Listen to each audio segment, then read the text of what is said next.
할렐루야.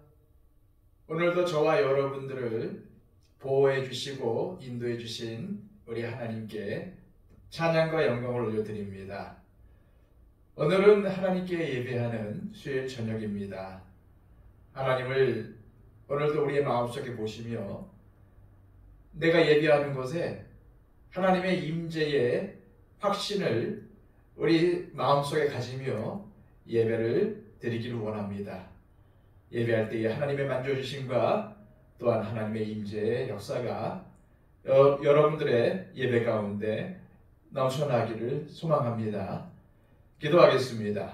아버지 하나님, 하나님께서 우리에게 하나님의 만남의 장인 예배를 허락하시고 이 수요일 저녁 하나님 앞에 무릎 꿇게 하심을 감사합니다. 아버지 하나님, 비록 우리가 하나님 앞에 예배할 때에 연약함과 부족함을 가지고 나왔지만 하나님의 영이신 성령님께서 우리 가운데 역사하여 주셔서 우리의 모든 연약함과 부족함을 덮어주시고 온전히 자랑스러운 하나님의 자녀로 오늘도 믿음 가운데 설 수 있도록 역사하여 주시옵소서. 오늘 이 예배를 통해서 또한 하나님의 말씀을 통해서 우리가 변화되고 회복되기를 원합니다. 더욱더 예수님을 닮아가는 삶을 결단하기를 원합니다. 이 예배 가운데 주님 역사하여 주시고 우리 가운데 인도하여 주셔서 영과 진리로 하나님을 찾는 예배가 되게 하여 주시옵소서. 그리고 무엇보다도 하나님을 만나는 역사가 있게 하여 주시옵소서. 예수 그리스도의 이름으로 기도하옵나이다. 아멘. 다 함께 찬송가 272장 찬양드립니다.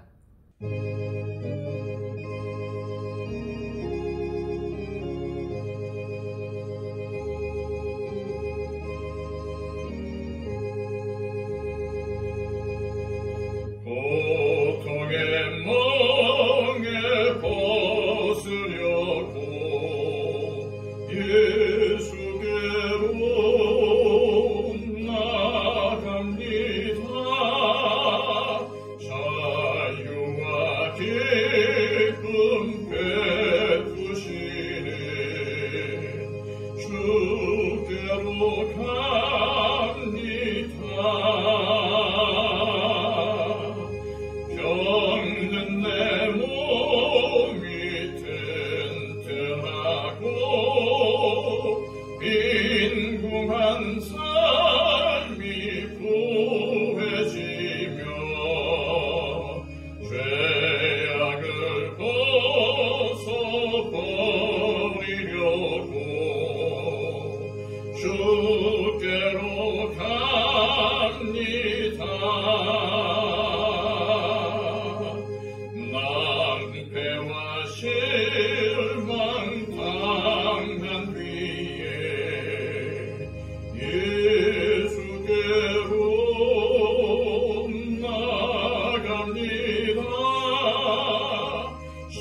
주께로 갑니다.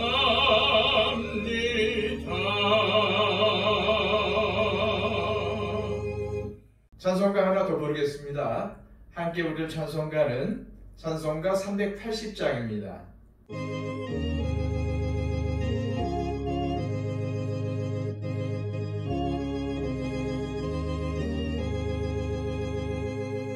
나의 생명 되신 주, 주님 앞에 나갑니다. 주의 흘린 보혈로 정케하사 받아주소서. 날마다 주를 찬송하겠네.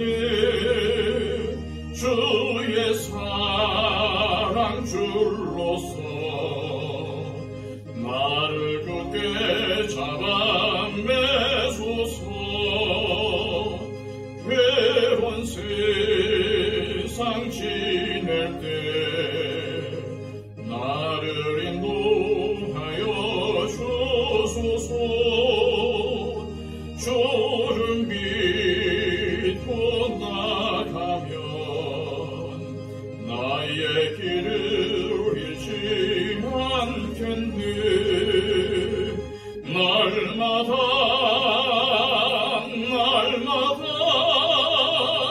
주를 찬송하겠네. 주의 사랑 줄로서 나를 굳게 잡아 매소서. 세상 살아갈 때에 주를 더욱 사랑합니다.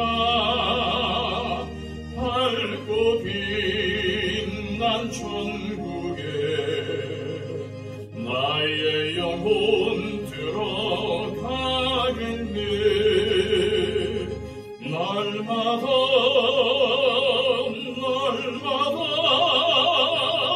주를 찬송하겠네.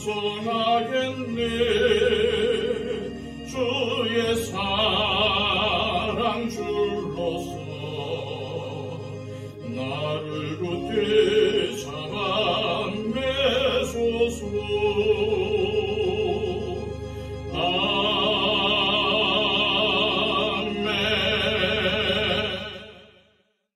이 시간 우리에게 주시는 하나님의 기이한 말씀은 신약성경 요한복음 7장 1절에서 13절까지의 말씀입니다. 신약성경 155쪽입니다.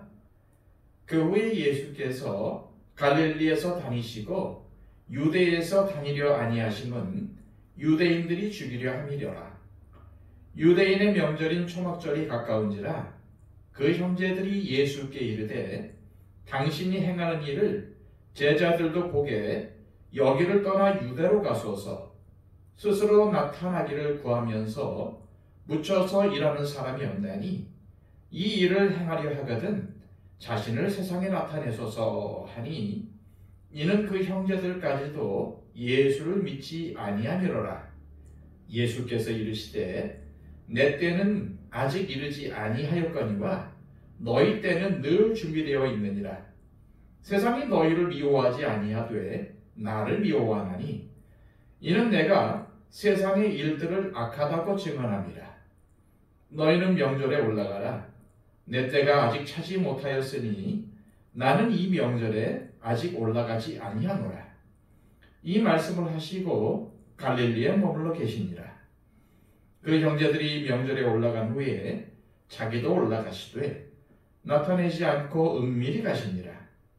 명절 중에 유대인들이 예수를 찾으면서 그가 어디 있느냐 하고 예수에 대하여 무리 중에서 수근거림이 많아 어떤 사람은 좋은 사람이라 하며 어떤 사람은 아니라 무리를 미혹한다 하나 그러나 유대인들을 두려워하므로 드러나게 그에 대하여 말하는 자가 없더라.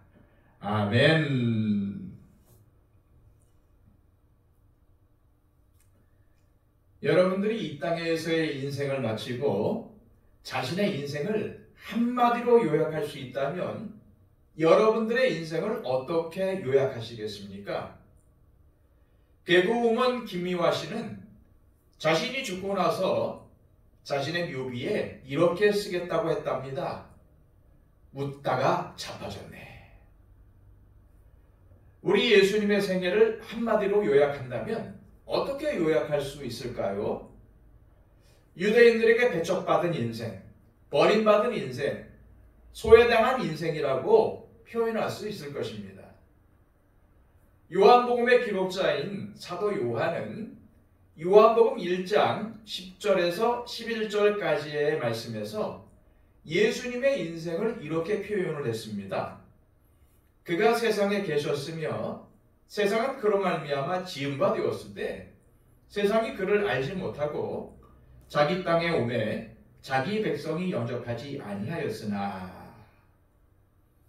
잉글리시 프리미어리그 팀인 맨체스터 유나이티드에서 명성을 날린 축구선수 박지성 선수는 고향이 수원인데 그곳에는 그의 이름을 붙인 박지성길이 있습니다. 그러나 예수님은 수많은 이적을 행하시고 백성들을 가르치시면서 소위 대중적인 인기를 끄셨지만 이상하게도 고향 사람들에게 배척을 받으셨습니다. 물론 예수님이 항상 배척만 받으신 것은 아닙니다. 예수님 주변에 제자들이 따르기 시작했습니다. 그리고 여러 가지 이적을 행하시자 수많은 무리들이 따르기 시작했습니다. 그래서 요한복음 6장 2절 말씀을 보시면 큰 무리가 따르니 이는 병자들에게 행하시는 표적을 보았음이로라 라고 기록하고 있습니다. 그러나 그렇게 큰 무리가 따랐지만 그것은 일시적인 현상에 불과했습니다. 지난 시간에 본 요한복음 6장 66절에는 그때부터 그의 제자 중에서 많은 사람이 떠나가고 다시 그와 함께 다니지 아니하더라 라고 기록함으로써 결국 예수님의 12제자 이외에는 모두 다 예수님을 떠났다고 설명하고 있습니다. 그리고 요한복음 6장의 마지막 구절에는 그나마 남은 12명 중에서 한 명은 나중에 예수님을 팔아넘길 배신자라고 덧붙이고 있습니다. 예수님은 또한 당시 유대 종교 지도자들에게도 철저하게 배척을 당하셨지요. 우리가 이미 살펴본 요한복음 5장에는 우리 예수님께서 38년 된 병자를 고치신 일이 기록이 되어 있습니다. 그런데 예수님이 이 병자를 고치신 날이 하필이면 안식일이었습니다. 그 이후로 예수님은 안식일법을 어겼다는 이유로 많은 사람들에게 특히 유대 종교 지도자들에게 핍박을 받기 시작했습니다. 예수님 당시 종교 지도자들은 단순한 종교인들이 아니라 권력을 소유한 사람들이었습니다. 그래서 그들은 그들의 권력을 이용해서 예수님을 체포하고 감옥에 넣으려고 기회를 엿보기 시작했습니다. 앞서 예수님은 고향 사람들에게 환영을 받지 못했다고 말씀드렸는데 그렇다고 예수님이 다른 지역에서는 환영을 받으신 것도 아니었습니다. 당시 유대인들이 사는 지역은 두 지역으로 나누어져 있었습니다. 즉 예수님의 고향인 갈릴리 지역과 예루살렘이 있는 남쪽 유대 지역입니다. 그런데 오늘 본문인 7장 1절 말씀을 보시면은 이렇게 기록이 되어 있습니다. 그 후에 예수께서 갈릴리에서 다니시고 유대에서 다니려 아니하심은 유대인들이 죽이려 함이로라. 다시 말해서 예수님은 갈릴리 지역에서만이 아니라 유대 지역 사람들에게도 미움을 받으셨고 심지어 그들은 예수님을 죽이려고까지 했습니다. 또 7장 20절에는 무리가 대답하되 당신은 귀신이 들렸도다 라며 예수님을 귀신 들린 사람이라고 조롱했습니다. 그야말로 우리 예수님은 사방팔방으로 배척을 당하신 것입니다. 이런 상황에서 정말 필요한 것은 가족들의 격려와 위로가 아니겠습니까? 그런데 예수님은 가족과 친척들에게까지도 배척을 받으셨어요. 마가복음 3장 21절에는 예수의 친족들이 듣고 그를 붙들러 나오니 이는 그가 미쳤다 하밀러라 라는 말씀이 기록이 되어 있습니다. 예수님은 30살이 될 때까지 목수일을 하면서 지내셨는데 어느 날 갑자기 갈릴리와 유대 곳곳을 다니시며 회개하라 천국이 가까이 왔다라고 하시고 기적을 행하시며 자신을 하나님의 아들이라고 하시자 가족들과 친척들마저도 예수님을 정신병자로 생각해서 예수님을 붙잡아 집으로 데려가라고 예수님을 찾아다녔던 것입니다. 그리고 오늘 본문을 보시면은 예수님의 형제들이 어떻게 예수님을 배척했는지 잘 설명해 주고 있습니다. 오늘 본문의 배경은 유대인들의 3대 명절 중에 하나인 초막절입니다. 이 초막절은 오늘날 추수감사절에 해당됩니다. 그러기에 1년 중에 가장 먹을 것이 많았고 가장 마실 것이 풍성한 때였습니다. 그리고 무엇보다도 축제 분위기 속에서 진행되는 절기였습니다. 그래서 절기 중에서 가장 많은 사람들이 예루살렘에 모여드는 명절이었습니다. 요즘은 자신을 알리기 위해서 큰 무대에 출연을 하면 대단히 효과적입니다. 2011년 코리아 갓 탤런트라는 프로그램에 최성봉이라는 사람이 출연했습니다.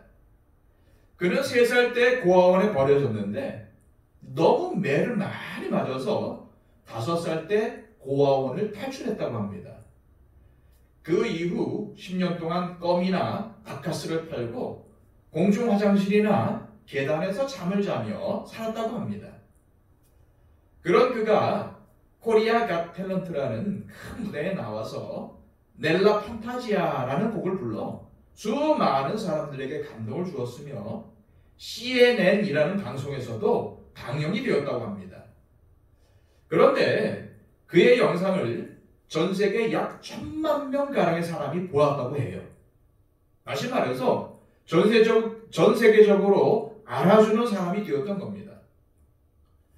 그리고 요즘 Sing Again이라는 인기 있는 프로그램이 있습니다. 평소에 이름이 알려지지 않은 무명의 가수들이 그 큰 무대를 통해서 자신들의 이름을 알리고 있습니다. 이처럼 요즘은 어떤 무대에 서느냐가 얼마나 중요한지 모릅니다. 예수님은 주로 갈릴리라는 아주 작은 무대에서 활동을 하셨습니다. 그런 예수님에게 형제들이 충고를 합니다. 3절과 4절입니다. 그 형제들이 예수께 이르되 당신이 행하는 일을 제자들도 보게 여기를 떠나 유대로 가소서. 스스로 나타나기를 구하면서 묻혀서 일하는 사람이 없나니 이 일을 행하려 하거든 자신을 세상에 나타내소서 하니. 이것을 새번역 성경은 이렇게 번역을 했습니다. 형님은 이 지방에서 떠나 유대로 가서 거기에 있는 형님의 제자들도 형님이 하는 일을 보게 하십시오. 알려지기를 바라면서 숨어서 일하는 사람은 없습니다. 형님이 이런 일을 하는 바에는 자기를 세상에 드러내십시오. 무슨 말입니까? 형님이 메시아요, 하나님의 아들이라면 이렇게 작은 무대에서 놀리지 말고 큰 무대로 가라는 겁니다. 그렇다면 당시 가장 큰 무대가 어디겠습니까? 그것은 바로 예루살렘이었고 좀 더 구체적으로 말하면 예루살렘 성전이었습니다. 그리고 아무 때나 예루살렘에 가는 것보다는 명절 중에서 최대의 인파가 몰리는 지금 이 초막절을 선택해서 그 기회를 잘 활용하고 무엇보다도 예수님의 최대의 장기인 기적을 그 무대에서 행해보라는 것이었습니다. 언뜻 보면은 예수님 동생들의 제안이 그럴듯하고 말이 되는 것 같습니다. 당연히 큰 무대로 가서 자신을 나타내는 것이 좋겠지요. 그런데 예수님 동생들의 제안을 들으면서 혹시 떠오르는 것이 있지 않습니까?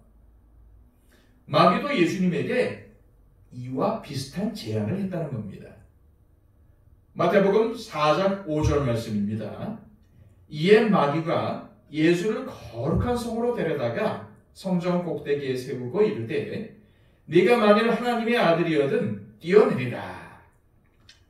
마귀가 예수님에게 성전 꼭대기에서 뛰어내려 보라는 겁니다. 많은 사람들의 이목이 쏠리는 이 성전 꼭대기보다 더 좋은 무대가 어디 있겠습니까? 거기에서 뛰어내리고도 멀쩡한 그런 기적을 행한다면 순식간에 대중적인 스타가 될 수 있을 것입니다. 하지만 예수님은 마귀의 제안을 거절하셨습니다. 그리고 동생들의 제안도 거절하셨지요. 예수님의 동생들은 30년 동안 자신들과 함께 먹고 자라면서 평범하게 지내던 형이 어느 날부턴가 하나님의 나라를 전파한답시고 랍비처럼 행세하며 나선 것을 그렇게 달갑게 여기지 않았습니다. 여러 가지 이적을 행하고 자신이 하나님의 아들이라고 하자 심지어 예수님이 미쳤다고 생각까지 했습니다. 그런데 자신들의 형이 계속 놀라운 기적을 행하며 다니니까 예수님의 동생들은 예수님이 세상에 자신의 이름을 알리려고 그런다는 오해를 한 것 같습니다. 그래서 유대인의 3대 명절 중에서 가장 풍성하고 성대하게 치러지는 명절이며 가장 많은 사람들이 예루살렘에 모여드는 명절이니 자신의 이름을 알리기를 원한다면 그때가 가장 적당한 때라고 생각한 것입니다. 그러니 예루살렘에 당장 가서 그곳에서 사람들이 아주 많이 모였을 때에 기적을 행한다면 형님의 이름이 세상에 널리 알려질 것이 아니냐는 제안을 한 것입니다. 이에 대해 예수님은 8절에서 때에 관해 말씀하시면서 너희나 올라가라. 나는 이번 명절에 올라가지 않겠다 라고 하십니다. 그런데 10절에 보면은 어떠한 일이 벌어집니까? 그 형제들이 명절에 올라간 후에 자기도 올라가시되 나타내지 않고 은밀히 가시니라. 예수님은 동생들에게 말씀하신 것과는 다르게 예루살렘에 올라가셨던 것입니다. 여기에 오늘 말씀의 핵심이 담겨져 있습니다. 예수님은 이번 명절에는 올라가지 않겠다고 하시고는 올라가셨습니다. 이런 행동은 사실 오해하기 쉽습니다. 예수님을 변덕스러운 사람으로 말과 행동이 다른 사람으로 보기 쉽습니다. 이러한 예수님의 행동은 공생의 기간 동안 몇 번 있었습니다. 가나 혼인잔치에서 포도주를 물로 바꾸실 때 내 때가 아직 이르지 아니하였나이다 하며 거절하셨습니다. 그런데 결국 물로 포도주를 만드셨지요. 또한 나사로가 죽었을 때도 그랬습니다. 나사로가 병들었다함을 들으시고 그 계시던 곳에 이틀을 더 유하시고 나사로가 병들었다는 소식을 듣습니다. 아마도 죽을 병이었을 것입니다. 그런데 그러한 소식을 듣고도 몇 시간도 아니고 이틀씩이나 더 지체하셨습니다. 그리고 나사로의 집에 도착했을 때는 이미 나사로가 죽어서 무덤에 안치된 후였습니다. 우리는 예수님이 이틀을 지체하지 않고 제때 가시기만 했어도 나사로를 살릴 수 있지 않았을까라는 그러한 생각을 할 수밖에 없습니다. 바로 이것이 오늘 말씀을 통해 발견해야 할 핵심입니다. 우리의 생각으로는 이렇게 하면 더 좋을 것 같은데, 그런데 주님은 우리의 생각과 다르게 행하십니다. 본문의 동생들도 같은 생각이었겠지요. 이왕 가실 것이면 동생들의 의견을 따르는 것도 괜찮지 않았을까요? 어차피 가실 건데. 인간적인 생각이겠지만은 세 경우 모두 이러한 생각이 듭니다. 어차피 하실 것이면 그들이 필요하다고 할 때 하시지 왜 거부해 놓고 나중에서야 하시는가? 예수님은 사람들을 마음고생시켜 놓고 그 다음에야 움직이시는 분 같습니다. 사람들을 마음 졸이게 해놓고 빵 터뜨리시는 그런 분 같습니다. 이사야 55장 6절에서 9절까지의 말씀에 보면은 이렇게 기록이 되어 있습니다. 너희는 여호와를 만날 만한 때에 찾으라. 가까이 계실 때에 그를 부르라. 악인은 그의 길을, 불의한 자는 그의 생각을 버리고 여호와께로 돌아오라. 그리하면 그가 긍휼히 여기시리라. 우리 하나님께로 돌아오라. 그가 너그럽게 용서하시리라. 이는 내 생각이 너희의 생각과 다르며 내 길은 너희의 길과 다름이니라. 여호와의 말씀이니라. 이는 하늘이 땅보다 높음 같이 내 길은 너희의 길보다 높으며 내 생각은 너희의 생각보다 높음이니라. 이 말씀은 볼 때마다 우리에게 엄청난 깨달음을 줍니다. 하나님의 생각은 우리들의 생각과 다르다는 겁니다. 또 하나님의 길과 우리의 길 역시도 다릅니다.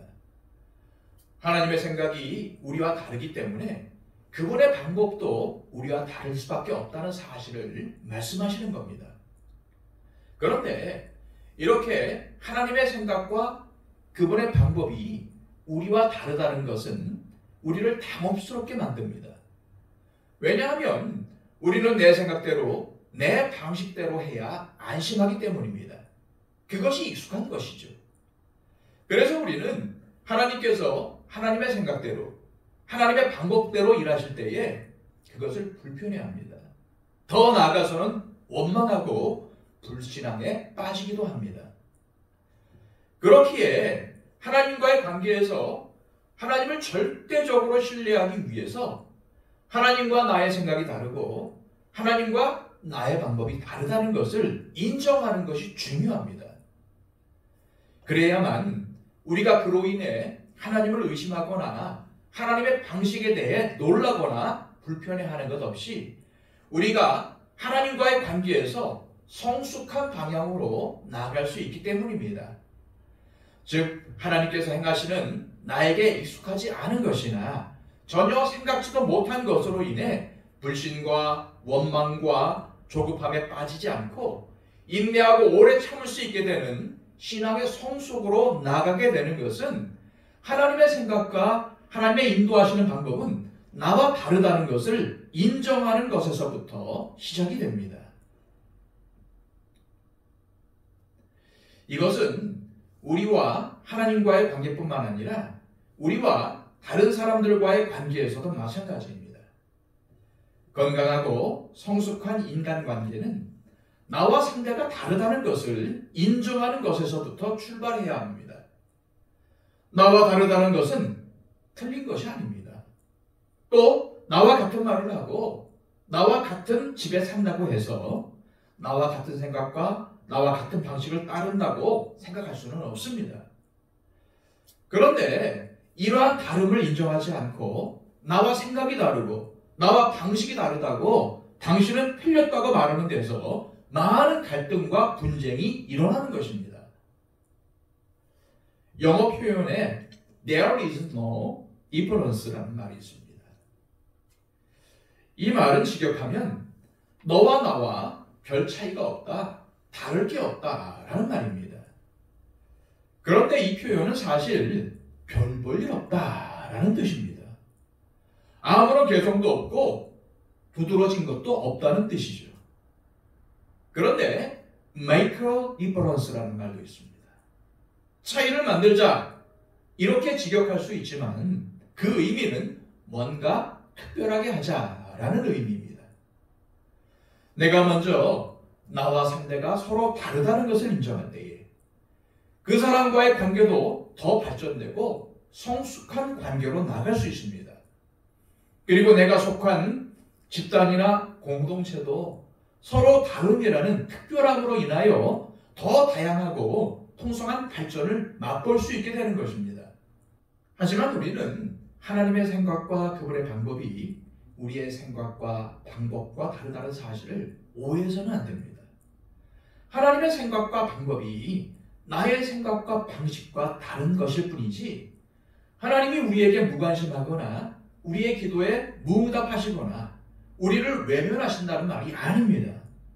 다시 말해 하나님의 생각과 방식이 내가 원한 때 혹은 내가 원하거나 익숙한 방식으로 이루어지지 않는다고 해서 하나님이 우리를 잊고 있거나 우리에게 무관심한 것이 아니라는 것입니다. 단지 하나님은 당신의 방식과 당신의 때에 일하시는 것입니다. 하나님의 생각과 방식이 우리와 비슷한 수준이거나 보다 못한 수준이라면 내 것을 고집할 만합니다. 그러나 하나님은 뭐라고 말씀하십니까? 내 길과 내 생각이 너희 것보다 높다라고 하십니다. 바로 여기서 우리는 이렇게 말씀하시는 분이 우리의 하나님이시고 우리를 인도하시며 먹이시는 목자라는 사실을 다시금 기억해야 합니다. 바로 이러한 사실을 기억하고 하나님의 뜻에 순종하고 하나님이 인도하시는 방식이 이해되지 않더라도 여기에 복종하는 것이 하나님과의 관계에 있어서 너무나도 중요한 열쇠입니다. 여기서 우리는 다시금 이사야 55장의 말씀을 떠올려야 합니다. 내 생각은 너희 생각과 다르고 내 길은 너희 길과 다르다. 예수님은 사람들의 생각, 그것도 친동생들의 생각과 다르게 움직이십니다. 사람들의 기대나 예상과 다르게 움직이십니다.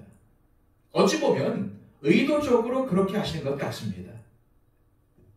예수님은 왜 그렇게 하시는 걸까요? 6절입니다. 예수께서 이르시되 내 때는 아직 이르지 아니하였거니와 너희 때는 늘 준비되어 있느니라. 8절도 보십시오. 너희는 명절에 올라가라. 내 때가 아직 차지 못하였으니 나는 이 명절에 아직 올라가지 아니하노라. 예수님이 동생들에게 뭐라고 말씀하십니까? 내 때가 아직 차지 않았기 때문에 올라가지 않겠다고 하십니다. 반면에 동생들에게는 너희 때는 늘 준비되어 있다라고 하십니다. 이게 도대체 무슨 말씀일까요? 예수님은 왜 너희 때는 늘 준비되어 있는데 예수님의 때는 이르지 않았다고 하신 걸까요? 예수님의 이 말씀은 때에 대한 하나님의 시각과 인간의 시각이 얼마나 다른지를 말씀하신 것입니다. 즉 사람들의 때는 언제든지 준비되어 있지만 하나님의 때는 하나님께서 정하신 때가 있다는 것입니다. 그렇다면 사람들의 때는 언제든지 준비되어 있지만 하나님의 때는 하나님께서 정하신 때가 있다는 것은 무엇을 의미하는 걸까요? 이것은 때를 정하는 자가 누구냐에 따라서 달라진다는 말입니다. 즉 여기서 예수님이 말씀하시는 내 때를 결정하시는 것은 누구십니까? 예수님의 때를 정하시는 분은 예수님 자신이 아니라 하나님 아버지이십니다. 그렇기에 예수님의 때는 언제나 준비되어 있지 않습니다. 왜 그렇습니까? 예수님의 입장에서는 예수님 자신이 때를 결정하는 것이 아니라 하나님 아버지께서 결정하시는 것이기 때문에 그 때를 기다리셔야 합니다. 반면에 너희의 때, 즉 인간의 때는 누가 결정합니까? 사람들 스스로, 인간들 스스로가 결정을 합니다. 사람들의 때는 하나님의 때와는 관계없이 자기들 스스로가 결정하는 것이기 때문에 자기들이 원하면 언제든지 어떻게든지 결정하는 것이기 때문에 늘 준비가 되어 있다는 말씀입니다. 하나님의 뜻에 의지하여 하나님의 때를 기다리느냐 아니면 자기가 스스로 때를 결정하느냐에 따라 결과가 달라집니다. 이것은 같은 일, 같은 사건에 대해서도 하나님의 때냐 자기의 때냐에 따라 차이가 납니다. 예수님이 이왕 하실 일을 한 번 거절하셨다가 이후에 행하시는 이유가 바로 여기에 있습니다. 하나님의 때와 사람의 때, 즉 자기의 때 사이에는 같은 사건, 같은 결과라도 분명히 다른 것이 있습니다. 그것이 무엇일까요? 그것은 기다림입니다. 다시 말해서 하나님의 때는 기다림이 필요하고 참고 인내하며 기다릴 때에 하나님의 때가 임한다는 것입니다. 예를 들어서 가나 혼인잔치에서 어머니 마리아에겐 포도주가 떨어졌다는 필요만 있었지 예수님께서 일하시는 것이 하나님의 때인지에 대해서는 기다림과 확인이 없었습니다. 예수님의 동생들도 마찬가지입니다. 명절이 되어서 사람들이 많이 모였으니 자신을 알릴 수 있는 좋은 기회라는 세속적인 생각만 있었지 그것이 하나님의 때인지에 대해서 확인과 기다림이 없었습니다. 마르다와 마리아도 당장 오빠 나사로가 죽을 것 같다는 절박한 현실만 있지 그때가 하나님의 때인지에 관한 확인과 기다림이 없었습니다. 그러나 그 모든 순간에도 예수님에게는 자신이 하나님의 보내심을 받은 자라는 확실한 자각과 하나님이 정하신 때를 기다리는 기다림이 있었습니다. 여기서 기다림은 단순히 시간상으로 참고 기다리는 것을 의미하는 것이 아닙니다. 때를 누가 결정하시는지 분명히 알고 때를 결정하시는 하나님에 대한 순종과 신뢰를 의미하는 겁니다. 세상 사람들은 그저 자신의 이익과 필요에 따라 자신이 결정하고 움직입니다. 그러나 예수님은 오늘 말씀을 통해서 우리에게 무엇을 가르치시려고 하십니까? 사람들의 때를 따라 움직이지 말고 하나님의 때를 기다리라는 것입니다. 보십시오. 그 기다림이 오래 걸렸습니까? 예수님은 결국 포도주가 떨어진 자취집에 포도주를 만들어서 공급하셨습니다. 결국 명절에 예루살렘에 올라가셨습니다. 결국 가셔서 나사로를 살리셨습니다. 앞에서 이사야 55장 6절에서 9절의 말씀을 보았는데 다음 절인 10절에서 11절에는 이렇게 기록이 되어 있습니다. 이는 비와 눈이 하늘로부터 내려서 그리로 되돌아가지 아니하고 땅을 적셔서 소출이 나게 하며 싹이 나게 하여 타종하는 자에게는 종자를 주며 먹는 자에게는 양식을 준 것 같이 내 입에서 나가는 말도 이와 같이 헛되이 내게로 되돌아오지 아니하고 나의 기뻐하는 뜻을 이루며 내가 보낸 일에 형통함이니라. 내 생각이 너희의 것과 다르고 내 길이 너희의 길과 달라서 하나님은 어떻게 하십니까? 다르니까 안 해주시겠다는 건가요? 아닙니다. 사람의 방식이나 생각이 아니라 하나님의 방식대로 하나님의 생각대로 결국은 이루신다는 것을 확실하게 가르쳐 주시는 것입니다. 하나님께서 기뻐하시는 대로 하신다는 겁니다. 7절에서 예수님은 이렇게 말씀하십니다. 세상이 너희를 미워하지 아니하되 나를 미워하나니 이는 내가 세상의 일들을 악하다고 증언함이라. 예수님은 자신이 세상의 일을 악하다고 하기 때문에 세상이 자신을 미워한다고 하십니다. 그렇다면 세상의 일이라는 것이 뭘까요? 그것이 바로 하나님의 때를 기다리지 못하고 자신이 원하는 대로 자신의 생각대로 자신의 방식대로 하는 것이 아닐까요?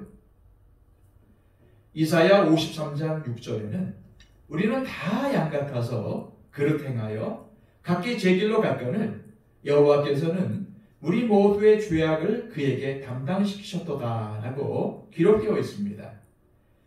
각기 자기의 길로 간 것, 그것이 바로 세상의 일들이고 세상의 일들을 끊임없이 행하는 우리는 결국 하나님 보시기에 악한 사람들인 것입니다. 이러한 사람들의 악함에 대해서 예수님은 악하다고 책망하셨고 이로 인해서 유대인들에게 미움을 당하신 것입니다. 그리고 결국 십자가에 달려 돌아가시죠. 그런데 십자가의 죽음을 앞두고 괴로운 가운데서 기도하시면서도 예수님은 무엇하고 기도하셨습니까? 내 뜻대로 마시고 아버지의 뜻대로 하옵소서라고 기도하셨습니다. 그리고 돌아가시는 순간까지도 내 영혼을 아버지 손에 맡깁니다 라고 하시면서 숨을 거두셨습니다. 하나님의 때를 결정하는 것은 시간이 아닙니다. 또한 필요도 아닙니다. 포도주가 떨어졌으니까 포도주를 만들어야 하고, 나사로가 죽을 병에 걸렸으니까 그를 살리기 위해 오라고 할 때 가야 하는 것이 아닙니다. 사람들이 원하니까 기적을 행하야 하는 것도 아닙니다. 예수님의 동생들은 예수님을 오해해서 이 시골 동네에 묻혀서 살지 말고 자신을 세상에 드러내라고 합니다. 그러기 위해서 예루살렘에 올라가라고 하지요. 그러나 예수님은 예루살렘에 가시되 나타내지 않고 은밀히 가셨습니다. 즉 자신을 세상에 알리라는 동생들의 요청에는 거절하셨지만 아버지에 대한 순종으로 가신 것입니다. 포도주가 떨어졌다는 필요에 대해서는 포도주가 떨어졌다는 필요에는 거절하셨지만 아버지의 뜻에 대한 순종으로는 표적을 행하십니다. 나사로가 죽었다는 절박한 현실은 거절하시지만 하나님 아버지의 영광을 위해서는 순종하여 가십니다. 이렇게 예수님처럼 하나님의 생각과 방식에 순종하여 하나님의 영광을 드러내는 것, 이것이 바로 예수님의 제자인 우리 그리스도인이 해야 할 일입니다. 하나님은 살아계시고 선하시며 인자하시며 진실하시고 우리에게 은혜 베푸시기를 원하시는 분이시기 때문에 아무리 오래 걸리고 복잡하고 힘들어도 반드시 이뤄내실 것입니다. 지금 내 뜻대로 되지 않았다고 예상치도 못한 고난과 어려움이 닥쳤다고 해도 당황하거나 불안해하지 마시고 하나님의 때를 기다림을 통해 신실하신 하나님을 더 신뢰하시고 과감히 주님만을 의지하기로 선택하시기를 소망합니다. 기도하겠습니다. 아버지 하나님, 오늘 말씀을 통해서 다시 한번 우리 마음속에 깨달음을 주심을 감사합니다. 하나님 아버지, 하나님의 때가 있는데 내 고집대로, 내 생각대로, 내 방식대로 한 적이 얼마나 많았습니까? 하나님의 때를 기다린다고 하면서도 조급하여서 끝까지 참고 기다리지 못하고 내 방식대로 한 적이 얼마나 많았습니까? 하나님, 이 시간 나의 허물과 죄악을 용서하여 주시고 하나님의 때를 항상 기다리는 하나님의 방식과 하나님의 뜻을 항상 구하고 찾는 우리의 삶이 되게 하여 주시옵소서. 그리하여 진실된 그리스도인으로서 하나님이 인정하시는 그리스도인의 참 삶으로서 살게 하여 주시옵소서. 예수 그리스도의 이름으로 기도하옵나이다. 아멘.